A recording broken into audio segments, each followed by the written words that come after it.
Wong tapa tanpa leya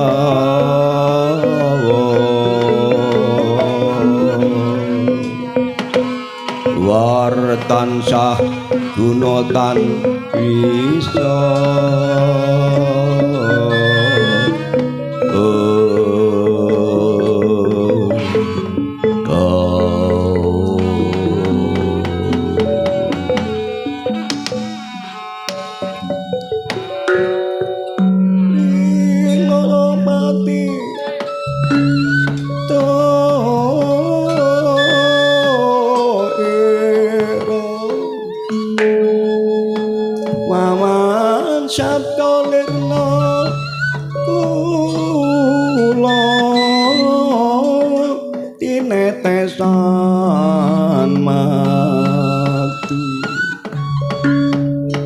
lagi gore aroma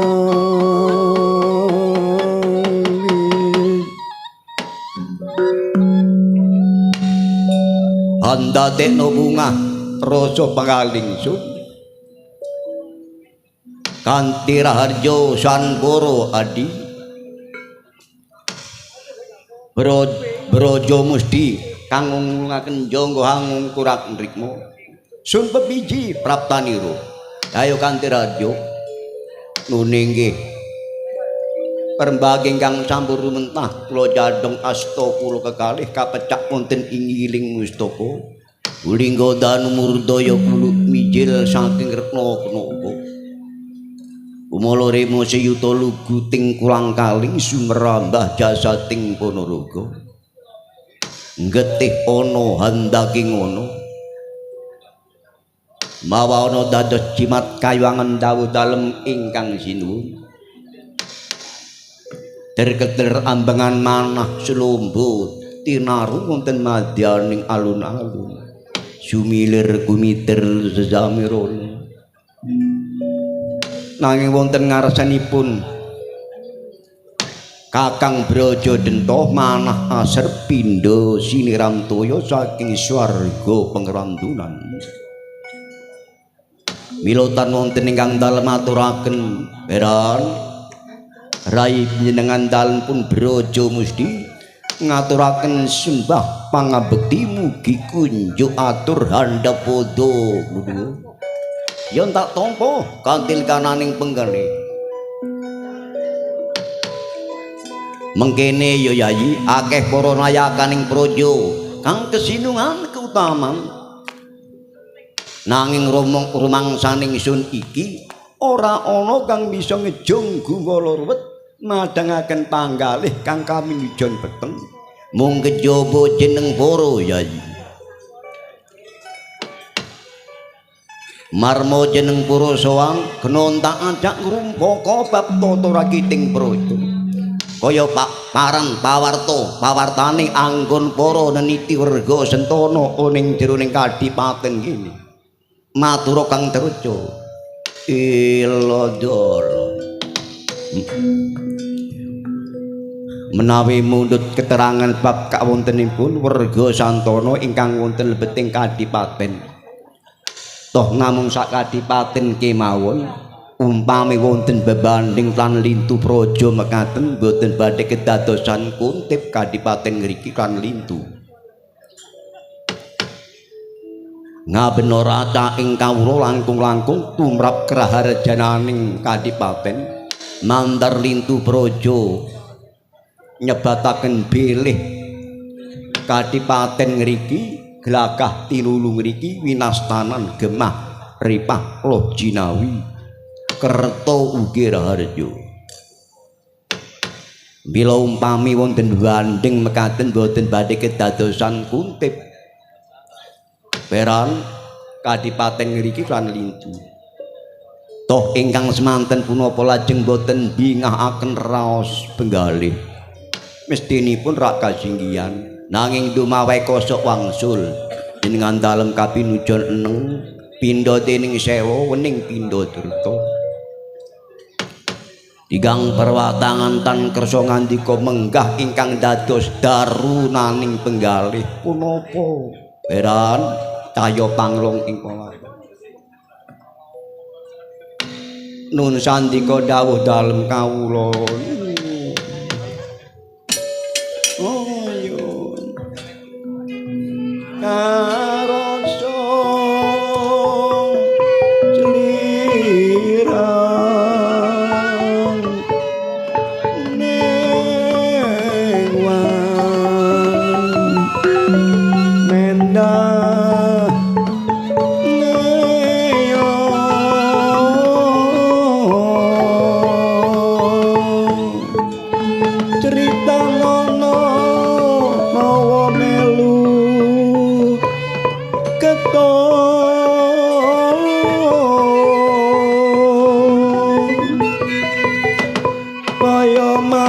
mati yo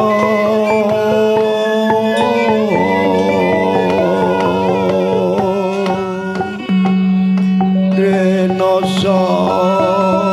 andotro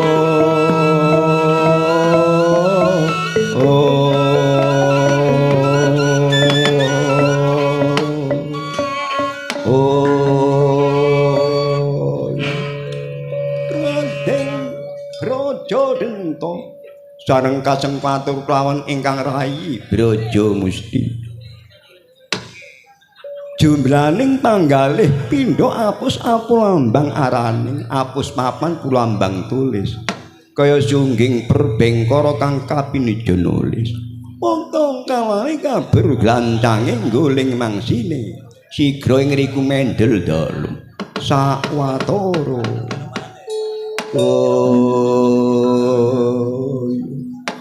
ngandika Braja Denta manggalih ing telenging Istindraya punapa ingkang dipun batos kelawan Sang Harya Braja Denta pranyata piyambaking menika trah turun saking negari Pringgondani menawi dipun luri-luri Braja Denta menika kapernah sudara mingsan lan Sang Harya Gatotkaca ya Sang Purbaya midhanget pawartos bilih kang rayi Gatotkaca menika dipun jumenengaken ratu wonten ing Pringgondani Winisuda dados ratu wonten negari Pringgondani kang mangka netepaken leluri ingkang sepuh menika Raden Braja Denta nanging kok ingkang dados ratu ingkang dipun ruba-ruba menika Gatotkaca ing riku kados boten terami tumraping Sang Harya Braja Denta menika sareng raosing manah gagas-gagas dangu-dangu piyambaking mboten ramekaken sumedya dadeh nyatakaken dhateng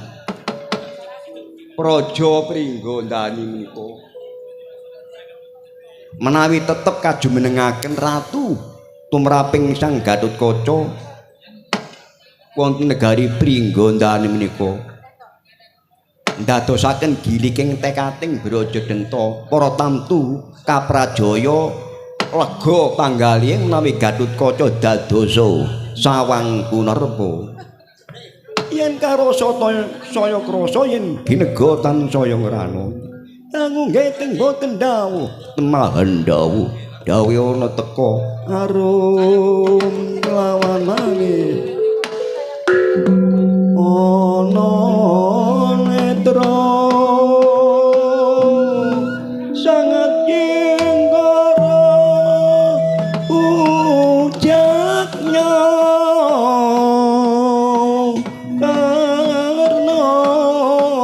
karni tambah kira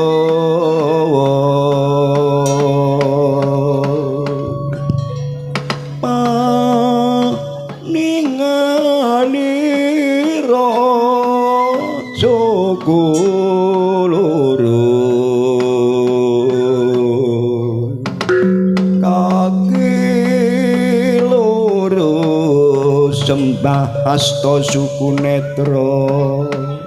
Dwen karna kang kinarya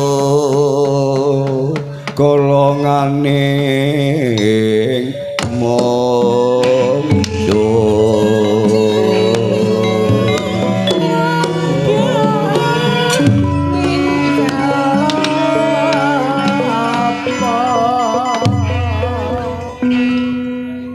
ora kaya jeneng para adi kanan para apa durung krungu werta apa durung krungu kabar dereng mangertos dereng pireng werta menapa menika perang iki Gatotkaca ing wektu dina iki lak didadekno ratu madeg Nalendra ana ing pringga danika ora cocok ora condong rumangsa kaya dening kesenggung atiku mergo aku ngrumangsani dulur tuwa kon dadak Gatotkaca sing didadekno ratu mesti ning ngono pun Kakang kono dadi senopati ku wis apik pitungane mergo aku sing ndur tuwa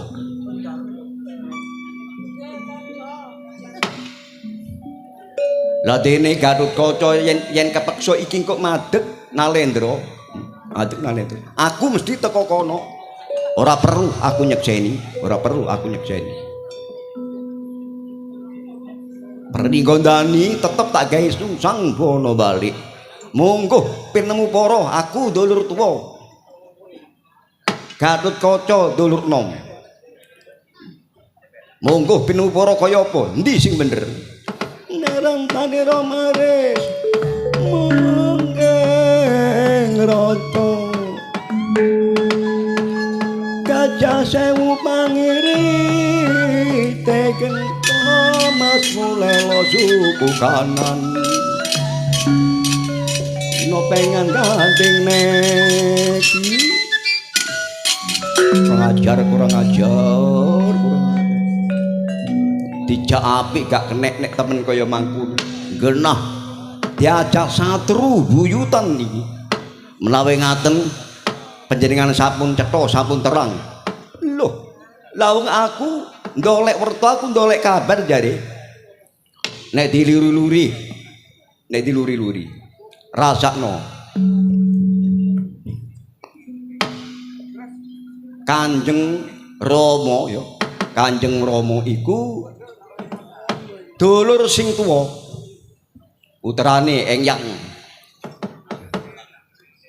Prabu Baka duwe putra yen ora salah siji Arimbah loro Arimba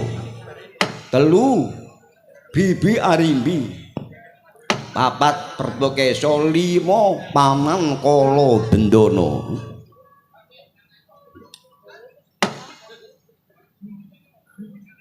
Rama Arimbah iku wong tuaku ya uga wong tuwa para duwe dulur pembarep duwe putra pembarep pun Kakang nomor loro para kanan para iki Braja Musti nomor telu Braja Langatan nomor papat Braja Mikalpa dadi cetha lamun aku iki dulur ningsan kan Gatotkaca Rama Arimbah kapernah sepuh duwe adi Arimbi nurna si begejil Gatotkaca lho iku kaya aku gak nrimakno ngono rak ya bener ya ngene iki ya wah inggih leres lah menika kados pundi lho ya ayo ditekani merono menawi ngaten ketapaken kemawon sagung para nayakaning praja bener lamun kaya mangkono cocok adikku yen kaya mangkono oh yo dereng rampung dawuh pangandikaning Sang Brajadanta dhateng ingkang rayi Braja Musti Podap ingkang manjing dhateng Paseban. Tamu saking negari Pringgondani. Duta-dutaning Dewi Arimbi, dutaning Sena. Pinaringan Sang Haryo. Braja Lanatan klawan Braja Mikalpa manjing dhateng ing Paseban yot-yotan pundak terantanan bau minggah dang tembang bing Binatarata kadya loro-loro praptaning satira kekalih menika.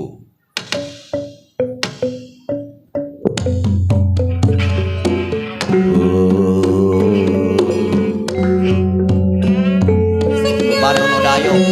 ono tamu, bulu ono dalan.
Peran ingkang rayipun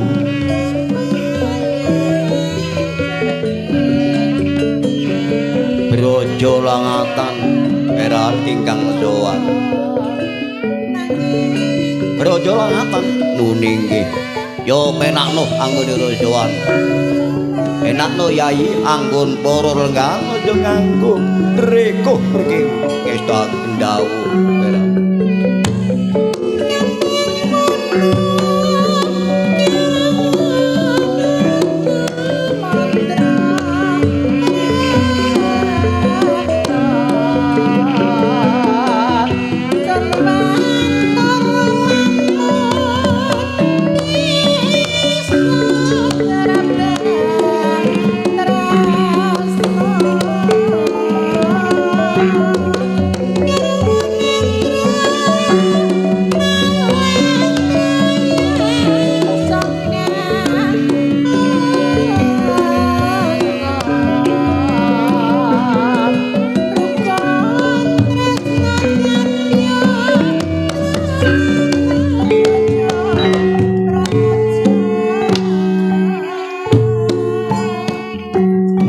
Kacurasaken menawi tamu mijil saking negari Pringgondani.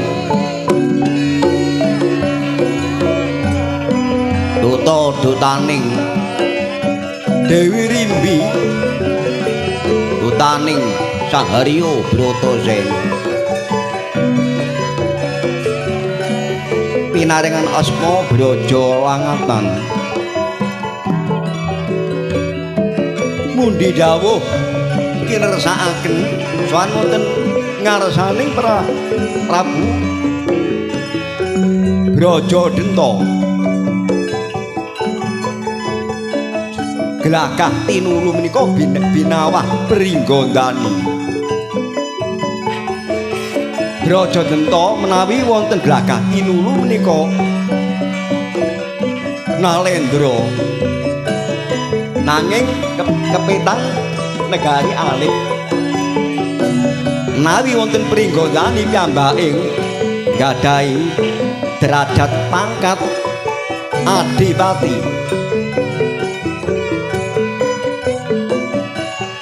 Wau kacurasaken menawi Brajadenta menika andharbening Sundara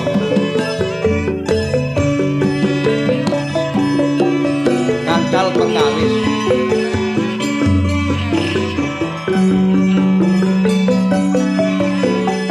Lah dene sang Braja Langatan menika piyambake sampun mangertos bilih neniti samudana samudananing Kang Raka Brajadenta menika katanduk murung kados-kados nepsu nanging piyambake kapeksa badhe matur awit dipun utus dipun dota kelawan Kanjeng Bibirimi. Yo kanggo reku perkewuh mesti diutus karo wong Pringgondani Jengiramu. Eta gendawuh leres mekaten. Yo kandha bloko, kandha bloko. Apa sing kok aturno?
paraning driya sang caraka miyos ing pasewakan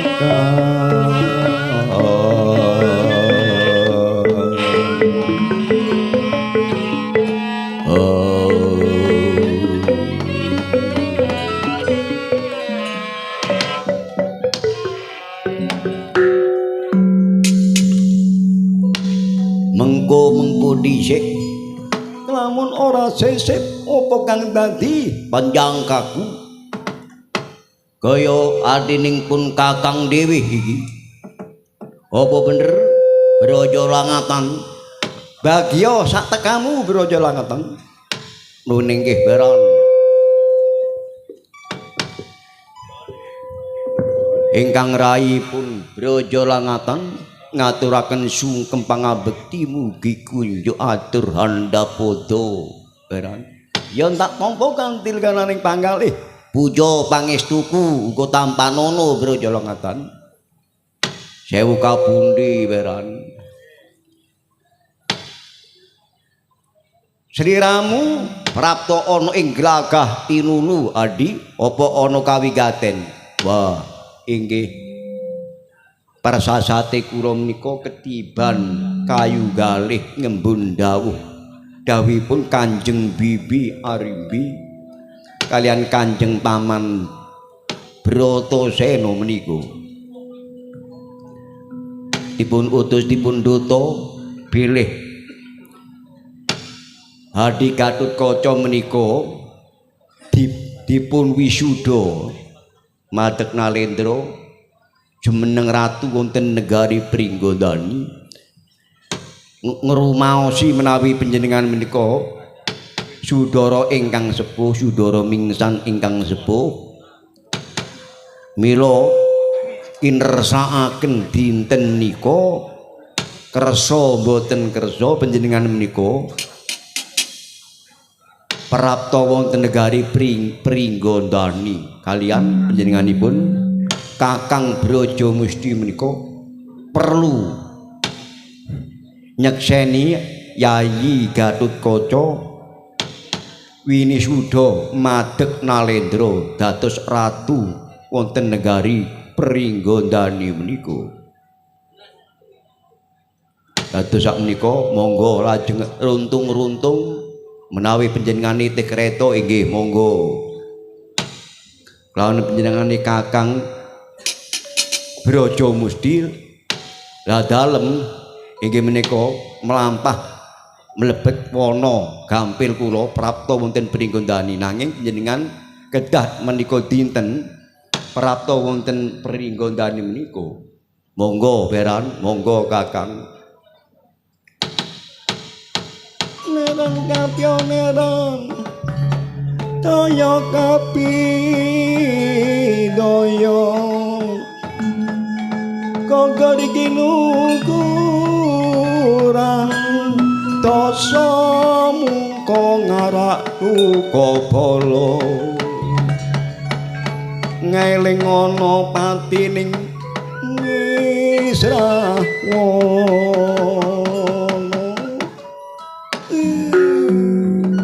kurang ajar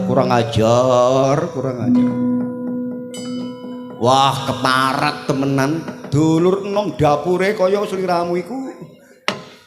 tinimbangane aku sepet ndelok praenmu iki kok ndang nyingkriyah kon saka ngarepku kok gelem-geleme kon diutus kawan Kanjeng Bibi ku lho kok nurut wae duwe pikir apa ora kananmu iki mestine ngono gak belo lawan begejel Gatotkaca mestine sliramu duwe pamikir Braja Denta iki dulurmu tuwek dulurmu sing tuwa mestine sliramu ora gelem diutus lawan Kanjeng Bibi apa dening Paman Sena lho kok apike sliramu ngajak runtung-runtung bebarengan yang Pringgondani pikiranmu sing cawang kok doleh ndi pikiranmu ramu mangke peran awit rayi panjenengan dalem menika namung dipun utus la pundi bektinipun utra penaan umpamiya boten wonten Kanjeng Ibu Bibi Rimbi menika ibu kula boten wonten Kanjeng Rama Paman Sena menika inggih tiyang sepuh kula gantosipun umpaminipun ngaten inggih Rama panjenengan menika tarapsira utawi urut-urutanipun hus kurang ajar pinter kon yo karo aku kok tuturi ku mangsamu aku nek getek-geten kandha wong peninggondani kandha Sena kandha kabeh aku gak teko mrono syukur aku ndelok wong peninggondani babar kawis menika panjenengan ampun duka dateng ingkang rayi lah sing dikongkon sliramu jere sing dikongkoni awakmu ngomong karo sapa ora karo awakmu tak kongkon kandha terko tandha bukti abot pringgondani tinimbang Glagah Tinulu napa niku nggih nyuwun wis aja kanek kon klagep-klagepan kon tak kaperuk karo gada batang nek kulo batangmu ngono oh iya sepi pagelaran Glagah Tinulu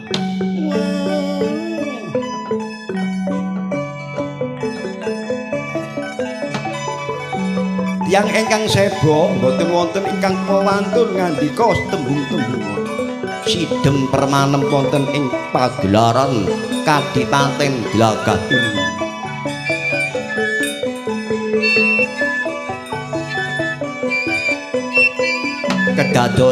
kedadosan ingkang kawur mekaten menika ingkang sumrap namung Kang Rayi Brajamusti manggalih Brajamusti sumrap menawi Kang Raka Brajatenta menika duka tanganing brabak ngadya grunggung cahyan tinutupana ing samudana nek wong muring-muring ketara ketawi sing menawi duka ketingal cahya anggaluga cahyan saking tanggap ing sasmita kananing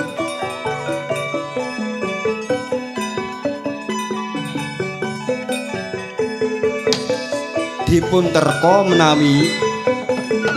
Brajolangatan menika bela pringgondani bela Gatotkaca bela Sena menika pianggeping Brajamusti